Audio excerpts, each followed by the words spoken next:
14th class के जो बच्चे इस वर्ष बोर्ड देंगे, केमिस्ट्री का फुल्ली तैयारी है, तो आप फुल्ली तैयारी के साथ लगे रहें और मेहनत करें मेरे प्यारे बच्चों, क्योंकि ये पूरा आपका बिहार बोर्ड का निचोड़ ऑब्जेक्टिव है केमिस्ट्री का। इससे आपकी बाहर पूछेगा ही नहीं, इससे बाहर पूछेगा ही नहीं, तो आप इसे बहुत अच्छे से पढ़ाई करें मेरे प्यारे बच्चों। चलिए देखिए इसमें दिया क्या है, समझिए। इसमें दिया है कि Fe2O3 प्लस 2A और बना क्या Al2O3 प्लस 2Fe। ऊपर दी गई माने ऊपर जो रिएक्शन अभिक्रिया दिया गया है, ये किस प्रकार की क्रिया है? क्या संयोजन अभिक्रिया होगा? क्या द्विविस्थापन अभिक्रिया होगा? क्या वियोजन अभिक्रिया होगा? क्या विस्थापन अभिक्रिया होगा? तो हम बताए थे कि देखिए इसमें क्या हो रहा है, क्या हो रहा है, Fe2O3 एक क्रिया किया किसका, Al2 से, तो ये क्या हुआ कि A जो है O के साथ आ गया, Al किसके चला गया, O के साथ आ गया। तो देखो इसमें तत्व का विस्थापित हुआ, तत्व का क्या हुआ, विस्थापित हुआ है, और एक ही तत्व का विस्थाप हुआ, तो इसमें एकल विस्थापन है नहीं ना, तो इसमें आपको विस्थापन सिर्फ दिख रहा है, तो ये विस्थापन अभिक्रिया ऑप्शन डी होगा। ये आपका एनसीईआरटी प्रश्न है, आपका एनसीईआरटी प्रश्न है, ये हमेशा याद रखना, ठीक है। चलिए अब अगला सवाल है, आपका अगला सवाल है, आपका अगला सवाल जो है, आपका अगला सवाल है, अगला सवाल है कि लौह चूर्ण पर, लौह चूर्ण पर, लौह चूर्ण पर तनु हाइड्रोक्लोरिक अम्ल डालने से क्या होता है? सही उत्तर पर निशान लगाना है। आपको सही उत्तर पर क्या लगाना है, निशान लगाना है। तो बताइए इसमें सही उत्तर क्या होगा? क्या हाइड्रोजन गैस एवं आयरन क्लोराइड बनता है? क्या क्लोरीन गैस आयरन हाइड्रोक्साइड बनाता है? क्या कोई अभिक्रिया नहीं होती है? आपका डी ऑप्शन है कि आयरन लवण एवं जल बनाता है। क्या बनाता है, क्या बनाता है मेरे प्यारे बच्चे, जल्दी से जवाब देंगे। तो हम सिंपल कहेंगे कि ये हाइड्रोजन गैस और आयरन क्लोराइड बनाएगा, ठीक है, आयरन क्लोराइड बनाएगा। एक ही चीज ध्यान देना कि लौह चूर्ण पर तनु हाइड्रोक्लोरिक अम्ल जैसे ही डालेंगे तो उससे ऑक्सीजन गैस निकलेगा और क्लोराइड आयन निकलेगा। ऑक्सीजन, हाँ, हाइड्रोजन गैस निकलेगा और क्लोरीन आयन बाहर आएगी, क्लोरीन आयन क्या आएगा, बाहर आएगा। तो ऑप्शन आपका क्या हो गया, ए, ऑप्शन क्या हो गया, ए हो गया, ठीक है। अब इसी प्रकार अगला सवाल है, इसी प्रकार आपका आपका दूसरा सवाल है, तीसरा सवाल है, तीसरा सवाल, तीसरा सवाल क्या कर रही है, देखना ध्यान से। तीसरा सवाल आपका क्या कर रहा है, आपके सामने तीसरा सवाल क्या करिए, तीसरा सवाल का जवाब देखिए कि BaCl2 प्लस H2SO4 और BaSO4 बनाया और 2HCl किस प्रकार की अभिक्रिया है? तो यहाँ पर देखना, ध्यान से देखना कि ये Ba किसके साथ आया, SO4 के साथ, और ये Cl किसके साथ जुड़ गया, हाइड्रोजन के साथ जुड़ गया। तो यहाँ पर देखना संयोजन अभिक्रिया तो होगा नहीं, वियोजन अभिक्रिया होगा नहीं। संयोजन का मतलब होता है जुड़ना, वियोजन का मतलब होता है टूटना, तो ये होगा नहीं क्योंकि तत्वों का अदला बदली हो रहा है। तो ये विस्थापन अभिक्रिया होगा कि द्विविस्थापन होगा। तो इसमें देखिए दो दो तत्व विस्थापित हुआ, एक जो है बेरियम जो है सल्फ्यूरिक अम्ल के साथ गया, और एक क्लोरीन जो है, क्लोरीन जो है हाइड्रोजन के साथ गया, किसके साथ गया, हाइड्रोजन के। देखना ध्यान से, Ba क्या है, BaCl2 प्लस प्लस H2SO4 है, H2SO4 है। तो बताइए ये किसके साथ गया, BaSO4, BaSO4 के साथ गया और 2HCl का निर्माण किया, 2HCl का निर्माण किया। तो देखिए हाइड्रोजन इसके साथ, बेरियम इसके साथ जुड़ गया, क्लोरीन हाइड्रोजन के साथ जुड़ गया। तो यहाँ पर क्या हुआ, द्विविस्थापन अभिक्रिया हो रहा है। क्या हो रहा है, द्विविस्थापन अभिक्रिया हो रही है। अगला सवाल देखना बाबू, आपकी चौथा जो सवाल है, चौथा जो सवाल है बहुत बेहतरीन है। चौथा आपकी सवाल क्या है, देखना ध्यान से। चौथा आपकी सवाल है, चौथा आपकी सवाल है कि घरों में सफेदी कराने के लिए निम्न में से किस यौगिक का प्रयोग होता है? बताइए, सफेदी हम घरों में कराते हैं तो किस यौगिक को करते हैं, किस यौगिक है इसमें से जो सफेदी कराने में उपयोग होता है? Ca into OH के होल टू, कि CaCO3, कि CuO, कि NaNO3? पहला तो ये नहीं होगा, दूसरा ए नहीं होगा, तीसरा ए संगमरमर है, तो संगमरमर को हम पेंट करने में करते हैं, सफेदी कराने में नहीं ना, तो ये ऑप्शन नहीं होगा। तो ऑप्शन आपका क्या हो जाएगा, आपका ऑप्शन ए सही हो जाएगा। शुष्क बुझे हुए चूने से हम, शुष्क बुझे हुए चूने से हम लोग क्या करते हैं, पुताई करते हैं, सफेदी करते हैं घरों को, ठीक है। चलिए तो अगला पांचवा सवाल मेरे प्यारे बच्चे, पांचवा सवाल आपका, पांचवा सवाल बहुत ही एनसीईआरटी का बहुत ही बेहतरीन जो लाजवाब है। इसमें क्या था, आप चयन की प्रक्रिया में, आप चयन की प्रक्रिया में क्या होती है, आप चयन की प्रक्रिया में क्या होती है बताएंगे? क्या ऑक्सीजन का ह्रास होता है, ह्रास का मतलब ऑक्सीजन क्या टूटती है। दूसरा हाइड्रोजन का ह्रास होना, ऑक्सीजन का योग होना, क्या ऑक्सीजन जुड़ता है, इसमें से कोई नहीं, इसमें से कोई नहीं, क्या होगा। तो भाई अब चयन में ऑक्सीजन, ऑक्सीजन का ह्रास होगा, ऑक्सीजन का क्या होगा, ह्रास होगा, माने ऑक्सीजन अलग हो जाएगा, ऑक्सीजन क्या हो जाएगा, अलग हो जाएगा। लेकिन यहीं पर रहता उपचयन, क्या रहता, उपचयन, तो ऑक्सीजन का संयोग होता और हाइड्रोजन का निष्कासन होता, समझ गया। तो यही समझना कि इसमें हाइड्रोजन का अपचयन अभिक्रिया में ऑक्सीजन का निष्कासन होगा, ह्रास होगा। तो आपका ऑप्शन क्या हो जाएगा, ए। आपकी छठा सवाल है, आपकी छठा सवाल है, आपकी छठा सवाल है। छठा सवाल है, क्या करिए ध्यान से देखिए, करा है 2FeCl3 plus 2H2 plus Y. ये जो वाई है यहाँ पर कोई दिया हुआ नहीं है, तो करा 2FeCl2 plus H2SO4 plus 2HCl रासायनिक अभिक्रिया में, मैंने यहाँ पर क्या होगा। अच्छा बताइए, देखिए ये आल है तो यहाँ पर क्या होनी चाहिए, क्या एस होगा, H2S होगा, कि SO2 होगा, कि Cl2 होगा। तो सिंपल SO4 आल है तो यहाँ पर Y के जगह SO2 होगा, तभी तो SO4 रिएक्शन करके आएगा। तो भाई आपका ऑप्शन क्या होगा, सी। क्या हो जाएगा ऑप्शन, सी हो जाएगा। ऑप्शन क्या हो जाएगा, सी हो जाएगा। क्लियर है। चलिए अगला सवाल देखते हैं। अब मेरे प्यारे बच्चे अगला सवाल देखेंगे। देखिए सातवां सवाल है आपका, सातवां सवाल है बहुत बेहतरीन है। सातवां सवाल जो है बहुत बेहतरीन है, बहुत अच्छे है। सातवां सवाल क्या कहता है, कहता अम्ल, अम्ल नीले लिटमस को करते हैं, अम्ल नीले लिटमस को करते हैं, क्या करते हैं, नीला कर देता है, रंगहीन कर देता है, लाल कर देता है, कि कोई प्रभाव नहीं डालता। तो भाई अम्ल जो है नीले लिटमस पत्र को लाल कर देता है, नीले लिटमस पत्र को क्या कर देता है, लाल कर देता है, नीले लिटमस पत्र को क्या कर देता है, लाल कर देता है। ये सभी बच्चे जानते हैं, ये क्या कर देती है, लाल कर देता है। चलिए आठवां सवाल है आपका, आठवां सवाल है बहुत बेहतरीन है। आठवां सवाल, आठवां आपकी सवाल जो है बहुत बेहतरीन है, कि क्षारीय विलयन में फिनॉल, फिनॉल फिलीन सूचक है का रंग क्या होता है, लाल, पीला, नीला, रंगहीन, क्या होता है। जल्दी से बच्चे जवाब देंगे, क्या होगा। हाँ सभी बच्चे, लाल होता है, क्या होता है, लाल, क्या होगा, लाल होगा, हमेशा याद रखना क्या होगा, लाल होगा। ठीक है। चलिए अगला सवाल है, अगला सवाल देखेंगे, अगला सवाल देखेंगे। आपकी अगला सवाल जो है, अगला सवाल जो है बहुत ही बेहतरीन, अगला सवाल जो है बहुत ही बेहतरीन और बहुत अच्छे सवाल है। कहता है प्रबल अम्लीय विलयन में मिथाइल ऑरेंज का, मिथाइल ऑरेंज का रंग होता है, मिथाइल ऑरेंज का रंग होता है, मिथाइल ऑरेंज का रंग होता है, क्या लाल होता है, पीला होता है, कि नीला होता है, कि रंगहीन होता है। तो भाई मिथाइल जो ऑरेंज है इसका रंग जो होगा लाल होगा, क्या होगा, लाल होगा, क्या होगा, लाल होगा। सभी बच्चे जानते हैं कि लाल होती है। ठीक है। चलिए अगला सवाल आपका 10वां सवाल बचवा, 10वां सवाल आपका, 10वां सवाल क्या है, 10वां सवाल बहुत बेहतरीन सवाल है। 10वां का देखिए, कहता है कि निम्न में, निम्न में, निम्न में प्रबल क्षार हैं, निम्न में प्रबल क्षार हैं, क्या है प्रबल क्षार, CaOL OH के whole two, calcium, calcium hydroxide, की पोटेशियम हाइड्रोक्साइड, की मैग्नीशियम हाइड्रोक्साइड, की NH4 अमोनिया हाइड्रोक्साइड, क्या होगा। तो ये सभी बच्चे जानते हैं कि निम्न में प्रबल क्षार जो है, प्रबल का मतलब मजबूत जो क्षार है, से किसका है, तो पोटेशियम हाइड्रोक्साइड का, किसका है, पोटेशियम हाइड्रोक्साइड का, किसका है, पोटेशियम हाइड्रोक्साइड का। तो बच्चे हम क्लियर कर लेंगे, बच्चे क्लियर कर लेंगे। ठीक है।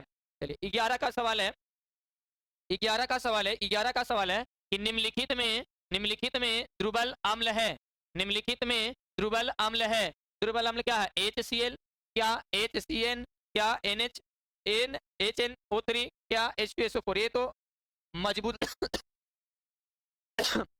बाबू दुर्बल का मतलब होता है कमजोर, इनमें से कौन कमजोर अम्ल है। तो भाई इसमें से कोई कमजोर आपको दिख रहा है अम्ल, ये कमजोर तो है नहीं, ये तो बैटरी वाला पानी बहुत खतरनाक है। HNO3 ये भी बहुत खतरनाक है, HCl तो और खतरनाक है, हाइड्रोक्लोरिक अम्ल। तो आपको कमजोर कौन दिख रहा है, HCN, HCN hydrocyanide, hydrate cyanide, hydrate cyanide, hydrate cyanide जो है सबसे कमजोर है, दुर्बल अम्ल है। ठीक है।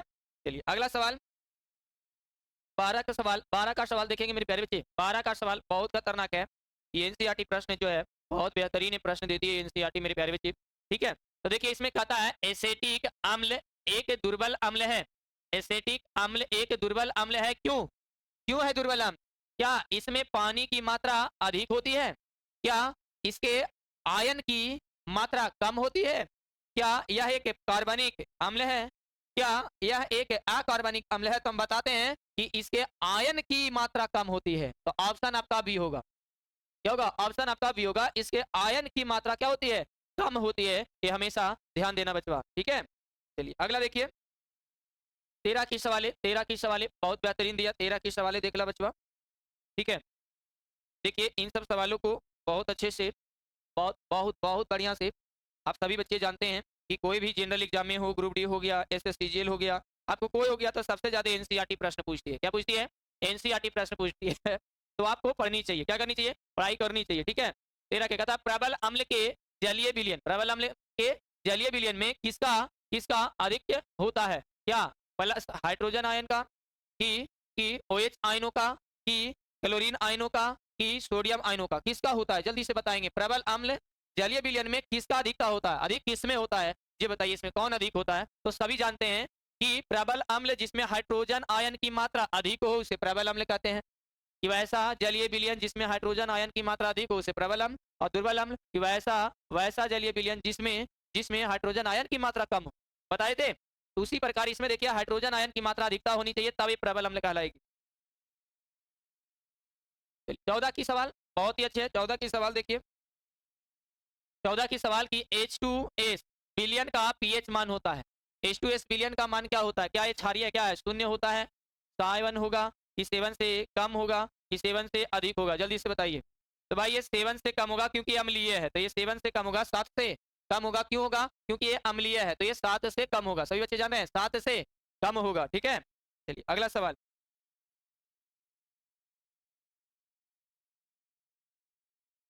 अगला सवाल है कि उदासीन विलयन के लिए कौन सा कथन असत्य है? उदासीन विलयन के लिए कौन सा कथन जो है असत्य है? क्या हाइड्रोजन आयन सांद्रण का मान 10.7 मोल पर लीटर होता है? क्या OH आयन सांद्रण का मान 10.7 मोल पर लीटर होता है? या पीएच मान 0 होता है? या पीएच मान 7 होता है? क्या होता है? तो भैया ये उदासीन क्या होनी चाहिए? तो जिसका पीएच मान 0 हो उसे उदासीन कहते हैं। नहीं, उदासीन का कहने का अर्थ क्या है? कि जिसका पीएच मान पूरी तरह से शून्य हो। क्या हो? शून्य हो। नहीं तो एक और बात है, शून्य नहीं, एक और बात है, उदासीनीकरण विलयन के लिए एक और कारण है कि ये पूरी तरह से पीएच मान कितना होनी चाहिए? 7। 7 से कम हुआ तो अम्लीय कहलाएगा, और 7 से अधिक हुआ तो क्षारीय कहलाएगा। इसका मतलब यहाँ 7 दे रहा है तो ये उदासीन विलयन पूछ रहा है, तो कितना होना चाहिए इसका पीएच मान? 7। तो ऑप्शन डी सही होगा। ऑप्शन क्या हो जाएगा? डी सही हो जाएगा। ऑप्शन डी क्या हो जाएगा? सही हो जाएगा। क्लियर है? चलिए अगला, अगला ध्यान देना है। 16 का प्रश्न क्या कर रहा है? 16 के प्रश्न देखिए, कहता है एक बिलियन का पीएच मान 5 है, तो यह बिलियन क्या होगा? क्या अम्लीय होगा, क्षारीय होगा, उदासीन होगा? इनमें से कोई नहीं होगा। सब अच्छा जानता है। अगर 7 से कम हो तो अम्लीय कहलाएगा, अगर 7 से अधिक हो, 7 से अधिक हो तो क्षारीय कहलाएगा, और अगर 7 हो तो उदासीन कहलाएगा। तो हम बताइए कि कह रहा है एक बिलियन का पीएच मान 5 है तो क्या होगा? अम्लीय। क्या होगा? अम्लीय होगा। क्या होगा? अम्लीय है, क्योंकि वो 7 से कम है। 7 से क्या है? कम है। बहुत अच्छे। बाबू हो बाबू, ना पढ़ब तो बहुत पछताब, ठीक है। बाबू लोग पढ़ा करो। कहता है समय को वेस्ट नहीं करनी चाहिए, समय व्यस्त होने से आपकी व्यस्त करें। समय अगर बर्बाद करते हो तो आप ही को नुकसान है, इसलिए समय को बर्बाद ना करें। समय को देखते हुए अपना मेहनत रखें, अपना मेहनत करें, अपनी समय को रखें, समय को बचत करते हुए अपनी मेहनत को दिखाएं। देखिए बाबू, जब तक आप मेहनत ना करोगे तब तक कुछ नहीं होने वाला है, ठीक है। यहाँ तक कि सूरज को भी जलना पड़ता है उगने के लिए। अरे सूरज को भी जगना पड़ता है प्रकाशमान करने के लिए, प्रकाश देने के लिए पृथ्वी को, पूरे ग्रह को। तो उसी प्रकार आपको भी जलना होगा, आपको भी तपना होगा, आपको भी मेहनत करना होगा, तभी आप सूरज की तरह चमको, तभी आप सूरज की तरह चमकोगे बाबू। सोच लो, इसलिए तपना है, मेहनत करना है तो करना है, मेहनत से हटना नहीं। चलिए देखते हैं कि 10 से 6 MHCl विलियन का पीएच मान होगा। बताइए किसका होगा? 7, 6, 0, HCl है। बताइए क्या होगा? बताइए क्या होगा? पीएच मान किसका होता है? तो जो क्या रहता है, जो क्या रहता है, 7 से कम रहता है। तो 7 से कम आपको कौन दिख रहा है? 6 में नहीं दिख रहा है। 7 से कम कौन दिख रहा है? 6। तो हमारा ये क्या होगा? ये हो जाएगा, अम्लीय कहला जाएगा। और HCl अम्ल है। HCl क्या है? अम्ल है, ठीक है। चलिए, अगला सवाल 17, 18 की सवाल है। देखिए इसमें गिनती नहीं लिखे हैं। अच्छा 18 की सवाल है, कहता है एक बिलियन में हाइड्रोजन आयन का सांद्रण 1 × 10⁻⁷ मोल है, तो प्रति लीटर है, तो मिलियन का पीएच मान कितना होनी चाहिए? तो हमको लगता है पीएच मान 7 होनी चाहिए, क्योंकि पावर में कितना है? 7 है। तो पावर नीचे आएगी तो ऊपर जाएगी, तो 10 के पावर 7 कट जाएगी। ठीक है, तो आपका ऑप्शन क्या आ जाएगा? बी। 19 का क्वेश्चन देखिएगा मेरे प्यारे बच्चे, कि सल्फ्यूरिक अम्ल जिसे हम लोग कहते हैं H2SO4 अम्लीय हाइड्रोजन परमाणु की ओर संख्या है। बताइए इसमें अम्लीय हाइड्रोजन की परमाणु संख्या कितना होता है? 2 होगा कि 1 होगा कि 3 होगा कि 0 होगा? जैसे H2 लिखे हैं तो इसमें क्या दिख रहा है तुम्हें? 2 ना। तो ये ऑप्शन क्या हो जाएगा? ऑप्शन आपका सही ए हो जाएगा। ठीक है, चलिए बहुत अच्छा, आगे देखेंगे।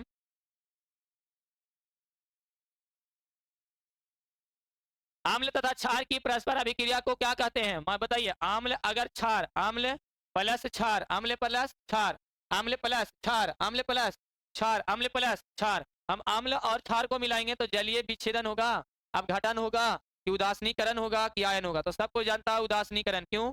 कि आम्ल और क्षार मिलकर परस्पर मिलते हैं तो लवण तथा जल का निर्माण करता है, जिसे हम उदासीनीकरण अभिक्रिया कहते हैं। तो आपका ऑप्शन क्या हो जाएगा? सी हो जाएगा। ठीक है, आपका ऑप्शन क्या हो जाएगा? सी हो जाएगा।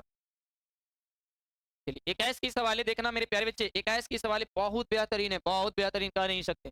तथा निम्नलिखित में अम्लीय लवण है, निम्नलिखित में अम्लीय लवण है, तो इनमें से कौन जो है बाबू अम्लीय लवण है? इनमें से कौन जो है अम्लीय लवण है?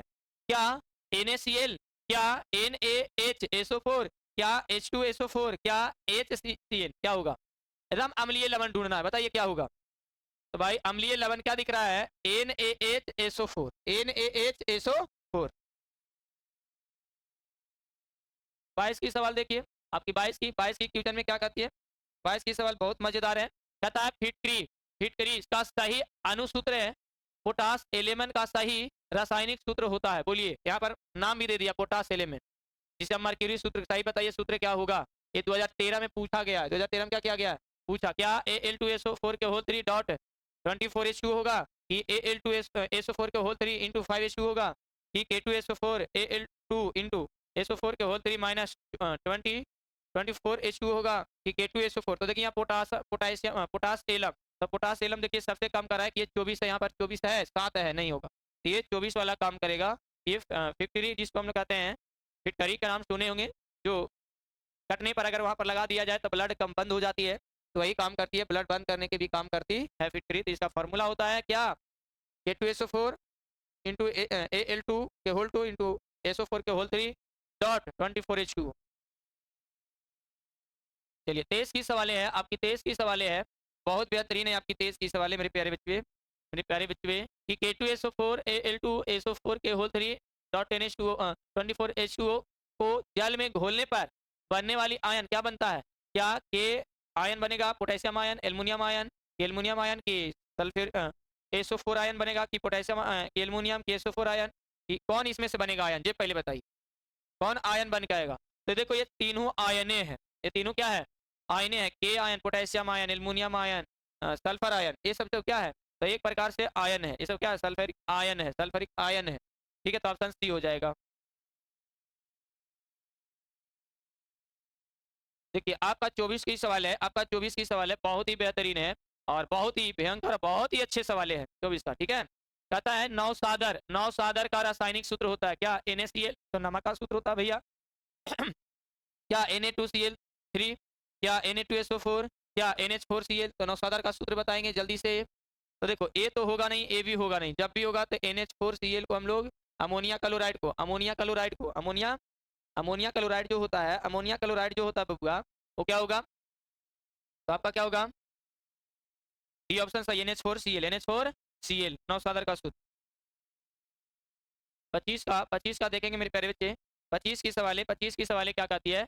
कि बहते हुए रक्त को रोकने में उपयोगी यौगिक, बहते हुए रक्त को रोकने में उपयोगी यौगिक हैं, क्या है?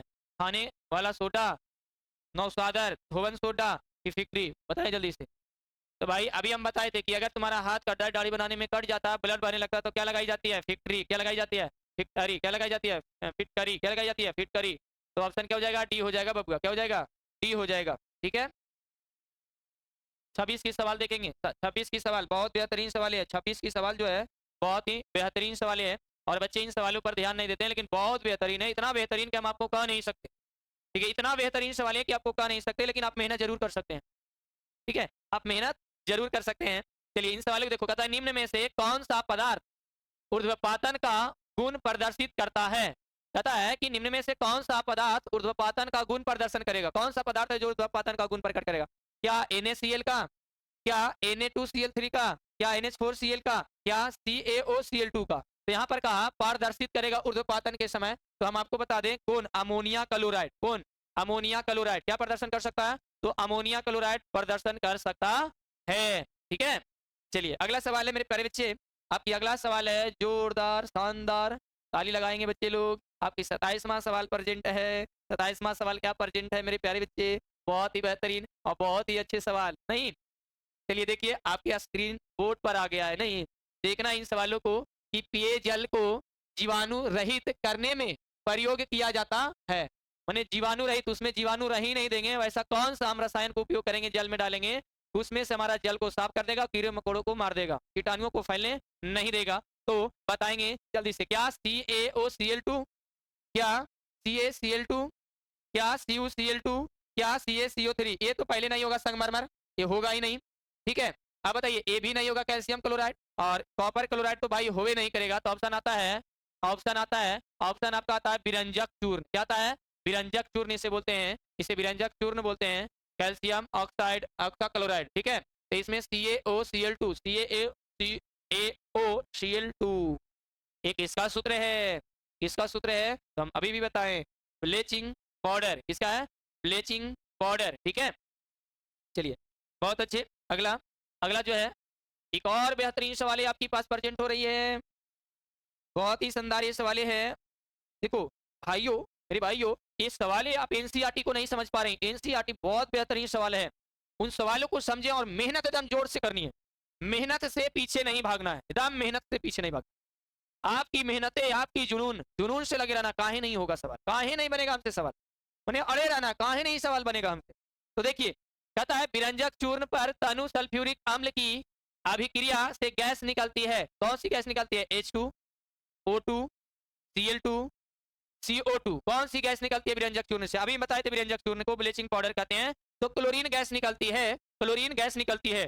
कोई अगर पूछे कि विरंजक चूर्ण से, ब्लीचिंग पाउडर से कौन सी गैस निकलती है, तो Cl2 अर्थात क्लोरीन गैस। और इस क्लोरीन गैस के आप जानते हैं कि इसे रंजित करने में उपयोग करेंगे, कीटाणुओं को मारने में उपयोग करेंगे, ये सभी जानते हैं कि क्लोरीन गैस के कहाँ उपयोग किया जाता है। ठीक है, तो ये सभी बच्चों को जरूरी होता है। ठीक है, पेपर को रंगने में भी क्लोरीन गैस का उपयोग ही किया जाता है। चलिए ये हो गया आपके सामने, आपके सामने मेरे प्यारे बच्चों 29 की सवालें, और बहुत बेहतरीन सवालें हैं। क्या है? कहता है खाने के सोडे का रासायनिक सूत्र है। ये 2015 में सवाल पूछी हुई है, ये 2015 में सवाल आपको पूछी हुई है, और बहुत ही बेहतरीन सवाल है। तो इन सवालों को देखेंगे कि जवाब क्या होगा। ठीक है, हमने कहा कि खाने के सोडे का रासायनिक सूत्र क्या होता है? Na2Cl3, सॉरी Na2CO3 और NaHCO3 कि NaCl या NH4Cl। पाई तो ये होगा नहीं, ये भी तो होगा नहीं, ये दोनों कैंसिल कर दो, बचा ये दोनों में से, ये दोनों में बहुत टकराव हो रहा है, ये दोनों में क्या हो रहा है? बहुत टकराव हो रहा है। तो भाई एक खाने वाला सोडा नहीं, खाने वाला सोडा का रासायनिक सूत्र देखो ये है। ठीक है, क्या है? एक खाने वाला सोडा का रासायनिक सूत्र, ये धोवन सोडा का रासायनिक सूत्र है। ये किसका है? धोवन सोडा का रासायनिक सूत्र। किसका है? नमक का रासायनिक सूत्र है। ये किसका? अमोनिया क्लोराइड, अमोनिया क्लोराइड, जिसे नौसादर बोले थे। क्या बोले थे? नौसादर। क्या बोले थे? नौसादर। तो आपका ऑप्शन क्या हो जाएगा? बी हो जाएगा। क्लियर हुआ? इन सवालों को जानने के लिए बने रहना है आप लोगों को। ठीक है, चलिए 30 के सवाल देखेंगे मेरे प्यारे भाइयों और मेरे प्यारे बच्चों। देखेंगे 30 की सवालें हमारे रसायन में क्या पूछ रही है। 30 की सवालें जो है हमारे रसायन में क्या पूछ रही है, बहुत ही अच्छी। 30 का भी सवाल जो है बहुत बेहतरीन सवाल है। क्या कह सोडियम कार्बोनेट के जलीय विलयन में कार्बन डाइऑक्साइड अधिकता में प्रवाहित करने पर क्या प्राप्त हो सकता है? बताइए, ये सोडियम कार्बोनेट है, इसमें अगर जलीय विलयन में हम कार्बन डाइऑक्साइड प्रवाहित कर दिए तो क्या है? NaOH बनेगा। क्या प्राप्त होगा? NaHCO3 प्राप्त होगा कि Na2CO3 10H2O प्राप्त होगा कि Na2CO3 H2O प्राप्त होगा। तो हम बता दें जैसे इसमें कार्बन डाइऑक्साइड जोड़ते हैं, इसमें सोडियम कार्बोनेट के जलीय विलयन में कार्बन डाइऑक्साइड जैसी जोड़ते हैं, तो हमारे लिए बनती है NaHCO3, खाने की सोडा। ठीक है, इसीलिए देखते होंगे खाने की सोडा जब भी डालते हैं हम, जब भी डालते हैं, जब भी डालते हैं, तो क्या होती है, फूलने लगती है। फुचका में, रोटियों में, मुलायम जो चीजें आप खाते हैं, नमकीन में, ये सब खाने की सोडा को डाली जाती है। बहुत बेहतरीन। चलिए 31 की सवाल, 31 की सवाल बहुत शानदार है आपके पास। 31 की सवाल जो है बहुत ही शानदार और बहुत ही जिंदार सवालें हैं। 31 की सवाल को देख लो, बहुत बेहतरीन लगेगी आपको। कि प्लास्टर ऑफ पेरिस में कितने अणु क्रिस्टल जल के होते हैं, बताइए। ये 17 में पूछ ले बाबू, 1 की 2 की 3 की 4। तो हम बता देते हैं प्लास्टर ऑफ पेरिस में एक जल के कितने अणु, जल जल देखिए प्लास्टर ऑफ पेरिस में कितने अणु क्रिस्टल के हैं, क्रिस्टल के एक हैं। क्रिस्टल के कितने हैं, एक हैं, हमेशा याद रखना। क्रिस्टल के कितने अणु हैं, एक अणु है। चलिए 32 की सवाल बहुत अच्छी सवाल है। 32 की सवाल जो है बहुत अच्छी है। 32 की सवाल क्या है, क्या है मेरे प्यारे बच्चों, तो 32 की सवाल कर रही है, 32 की सवाल जो कर रही है उन सवालों को समझो, और बहुत बेहतरीन सवाल है। क्या है, कहता है निम्नलिखित में कौन सा युगल विस्थापन, जिसे हम द्विविस्थापन कहते हैं, अभिक्रिया प्रदर्शित करता है। कौन, NaCl विलयन एवं कॉपर धातु, MgCl विलयन एवं एल्युमिनियम धातु, FeSO4 विलयन एवं सिल्वर धातु, कि AgNO3 विलयन एवं कॉपर धातु। तो हम आपको बता दें AgNO3 जो है, AgNO जो 3 है, युगल विस्थापन अभिक्रिया है, युगल विस्थापन अभिक्रिया है। कौन, AgNO3 विलयन एवं कॉपर धातु। तो ऑप्शन डी हो जाएगा। ऑप्शन क्या हो जाएगा, डी हो जाएगा। चलिए अगला सवाल मेरे प्यारे बच्चे, आपकी अगला सवाल, आपकी अगला सवाल बहुत ही अच्छे और बहुत ही प्यारे है, प्यारे है, बहुत ही प्यारे सवाल है। ठीक है, बहुत प्यारे प्यारे सवाल है। क्या है कि लोहे के फ्राइंग पैन को जंग से बचाने के लिए निम्न में कौन सी विधि उपयुक्त होती है। क्या ग्रीस लगाकर, क्या पेंट लगाकर, क्या जिंक की परत चढ़ाकर, क्या ये सभी। तो हम सभी जानते हैं कि जिंक की परत चढ़ानी चाहिए। जिंक की क्या चढ़ानी चाहिए, परत चढ़ानी चाहिए, पेंट नहीं, जिंक की परत चढ़ानी चाहिए, क्योंकि आपकी एनसीईआरटी प्रश्न है बबुआ। क्या है, जिंक की परत चढ़ानी चाहिए जिससे लोहे जंगाए नहीं, लोहे जंगाए नहीं। बहुत अच्छे। चलिए अगला मेरे प्यारे बच्चे, अगला है मेरे प्यारे बच्चे, आपका 34 की सवाल है, बहुत बेहतरीन सवाल है। पता नहीं इस सवाल मिले ऐसा जैसा बनने में लगे नहीं, तो आपकी सवाल है आपके पास प्रेजेंट है मेरे प्यारे बच्चे, आप सिर्फ मेहनत करनी है और सवालों को जवाब देनी। ठीक है, तो देखिए क्या कहती है, कहता है कोई धातु ऑक्सीजन के साथ अभिक्रिया कर उच्च गलनांक वाला यौगिक निर्मित करती है, यह यौगिक जल में विलेय है, तो यह तत्व क्या हो सकता है, यह तत्व क्या हो सकता है, बताइए क्या हो सकता है। क्या कैल्शियम हो सकता है, क्या कार्बन हो सकता है, क्या सिलिकॉन हो सकता है, क्या लोहा हो सकता है। तो हम बता दें क्या होगा, कैल्शियम। क्या होगा, कैल्शियम। क्या होगा बबुआ, कैल्शियम। क्या होगी, कैल्शियम। ठीक है, चलिए अब अगला है आपकी अगला सवाल है, आपकी अगला सवाल है कि खाद्य पदार्थों के डिब्बों पर जिंक की बजाय टीन का लेप होता है, क्यों, क्यों होता है। टीन की अपेक्षा जिंक महंगा है, टीन की अपेक्षा जिंक का गलनांक अधिक है, टीन की अपेक्षा जिंक अधिक अभिक्रियाशील है, टीन की अपेक्षा जिंक कम अभिक्रियाशील है। तो हम बता दें कि टीन जो है, टीन की अपेक्षा जिंक अधिक अभिक्रियाशील है, टीन की अपेक्षा जो है जिंक अधिक अभिक्रियाशील है। समझिए अगला सवाल 36 का बबुआ, 36 की सवाल बहुत बेहतरीन सवाल है, 36 के बहुत अच्छे बहुत बेहतरीन सवाल है। तरह हाइड्रोजन है, क्या है, धातु है, अधातु है, कि उपधातु है, कि मिश्र धातु है। हाइड्रोजन कौन सी धातु है, बताइए क्या है। तो भाई हाइड्रोजन जो है ये बेहतरीन सवाल है, आपके आपके बहुत ही अच्छे सवाल है। तो अधातु क्या है, अधातु होगा। हाइड्रोजन कौन सी है, तो अधातु कौन सी है, तो अधातु है। ठीक है, चलिए 37 का सवाल देखिए, 37 का सवाल, 37 का सवाल है, बहुत बेहतरीन सवाल है। कहता है एंटीमनी है क्या, धातु, अधातु, की उपधातु, की मिश्र धातु। तो एंटीमनी जो है बबुआ उपधातु, एंटीमनी क्या है, उपधातु, एंटीमनी क्या है, उपधातु है, उपधातु है एंटीमनी। ठीक है, चलिए आपकी 38 की सवाल है, आपकी 38 की सवाल है कि आघात वर्धनीयता प्रदर्शित करता है, आघात वर्धनीय प्रदर्शित करता कौन, सल्फर। भाई सल्फर को पीटेंगे तो चूर्ण चूर्ण हो जाएगा, आयोडीन को भी पीटेंगे तो चूर्ण चूर्ण हो जाएगा, सल्फर इसको भी पीटेंगे तो चूर्ण चूर्ण। तांबा को पीटोगे तो ये चादर की तरफ फैलेगा, माने आघात इस पर जितना पीटोगे, जितना पीटोगे उतना ही फैलेगा, जितना पीटोगे जितना आघात करोगे इसकी आघात वर्धनीयता बढ़ते जाएगी बढ़ते जाएगी। तो ये कौन हो जाएगा? तांबा। क्या हो जाएगा? तांबा। इन तीनों को पीटो, चूर्ण चूर्ण हो जाएगा। ठीक है ना? सवाल मजेदार। चलिए 39वां सवाल है। 39वां सवाल है मेरे प्यारे बच्चे। 39वां सवाल है कि धातु को सरलता से ऑक्सीकृत हो जाती है, वह क्या कहलाएगी? क्या कॉपर होगा, एजी होगा, ए एल होगा कि पीटी होगा? जल्दी से बताएं। तो एल्युमिनियम जो है ना बबुआ, एल्युमिनियम जो है ना वो ऑक्सीकृत आसानी से हो जाएगा। कौन? एल्युमिनियम। तो ऑप्शन सी हो जाएगा। ऑप्शन क्या हो जाएगा बबुआ? सी हो जाएगा। ठीक है, ऑप्शन क्या हो जाएगा? सी हो जाएगा। 40 की सवाल देखेंगे, 40 की सवाल देखेंगे, 40 की सवाल देखेंगे। आपकी 40 की सवाल है, क्या करिए? धातुओं के ऑक्साइड होते हैं, धातुओं के ऑक्साइड होते हैं अम्लीय, क्षारीय, उभयधर्मी, उदासीन। तो हमारे धातुओं के ऑक्साइड जो होते हैं क्षारीय होते हैं। क्या होते हैं? क्षारीय होते हैं। ठीक है, क्या होते हैं? क्षारीय होते हैं। 42वां क्वेश्चन है मेरे प्यारे बच्चे, 42वां क्वेश्चन है। 42वां क्वेश्चन है कि कौन सी धातु ठंडे जल के साथ अभिक्रिया कर लेती है? कॉपर, आयरन, आयरन कि मैग्नीशियम कि Na और कैल्शियम? तो भाई सोडियम और कैल्शियम दोनों, सोडियम और कैल्शियम दोनों जो है ठंडे जल के साथ बहुत अधिक क्रियाशील करेगी। ठीक है, चलिए 42 का सवाल है आपका। 42 का सवाल है मेरे प्यारे बच्चे, आपका 42 का सवाल है कि निम्न में से कौन सी धातु अम्ल से हाइड्रोजन विस्थापित नहीं करती? बताइए, निम्न में से कौन सी धातु अम्ल है जो हाइड्रोजन से विस्थापित नहीं करती है? हाइड्रोजन से विस्थापित नहीं करती है। क्या? थीरम, लोहा जिसे बोलते हैं, क्या जिंक, क्या कॉपर, क्या Hg? तो भाई हम बताते हैं एक ऐसा ही है, कॉपर। कौन है? कॉपर। ये क्या है? कॉपर। क्या होगा? कॉपर। हमेशा याद रखना, कॉपर ही होगा।